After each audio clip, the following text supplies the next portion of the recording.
Hello everybody, myself Abhishek. I'm 37 years old. The reason for making this video is I wanted to share my experiences with everyone. I recently underwent septoplasty surgery. It's my fourth week. I have completed 1 month after the surgery. I will be coming to my what happened after the surgery eventually, but first I wanted to tell you how I reached a position where I wanted to undergo a surgery. So it all started a couple of years back, where I was getting coughs and cold, and in a year probably once or twice I used to get it. But the problem is, whenever I used to get it, it could not go. I mean, it's like, it used to take at least 1 month, 1.5 month, for the cough to go, and I could not understand why. And every time I got a cough or a cold, I used to go to a doctor, general physician. Still, it could not go. Then he used to refer me to a pulmonologist, and then I used to go to him. All X-rays, chest X-ray, all tests used to happen, but still the cough did not go. And the chest part was always clear. Then it continued for many years like that. I thought it's a seasonal cough, and it is coming and going, but I could not find out why. Finally, last year, one of my pulmonologists told me, just have an opinion with an ENT doctor regarding this. So in that process, I went to a ENT doctor, and then ENT doctor asked me to get a scan of the nose. And he saw the scan of the nose, and then he did some findings, and then he said, I have a septal deviation. Uh, First, I could not understand what is a septal deviation. Septal deviation means, then he explained to me. So we have a nose, right? There is something that divides this nose, that is called a septal.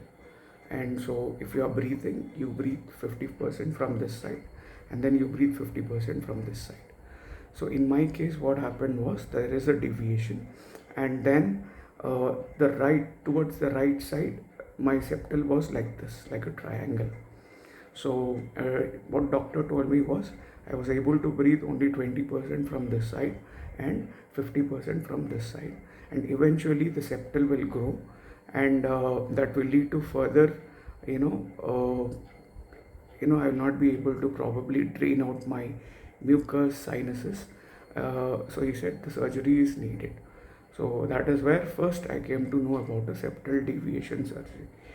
So eventually what happens is, when a cough comes, the mucus has to get drained out from your nose, from your mouth.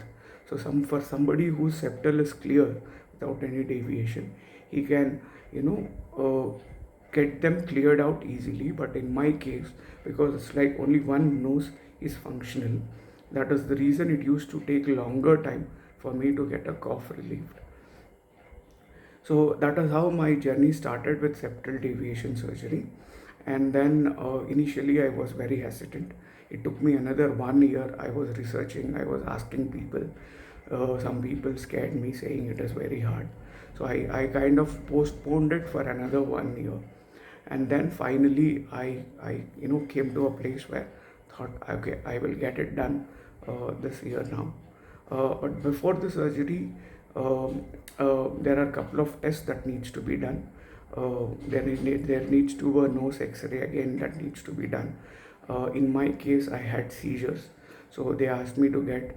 I just had one episode of seizures, but still they asked me to get the brain CTC and all the other tests that are needed for the surgery.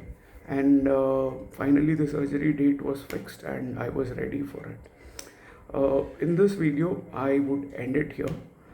In my next video I will be sharing you about what happened in the surgery, and what happened after the surgery, which is very, very important, and I believe it would help all of you. Thank you for tuning into this. Thanks.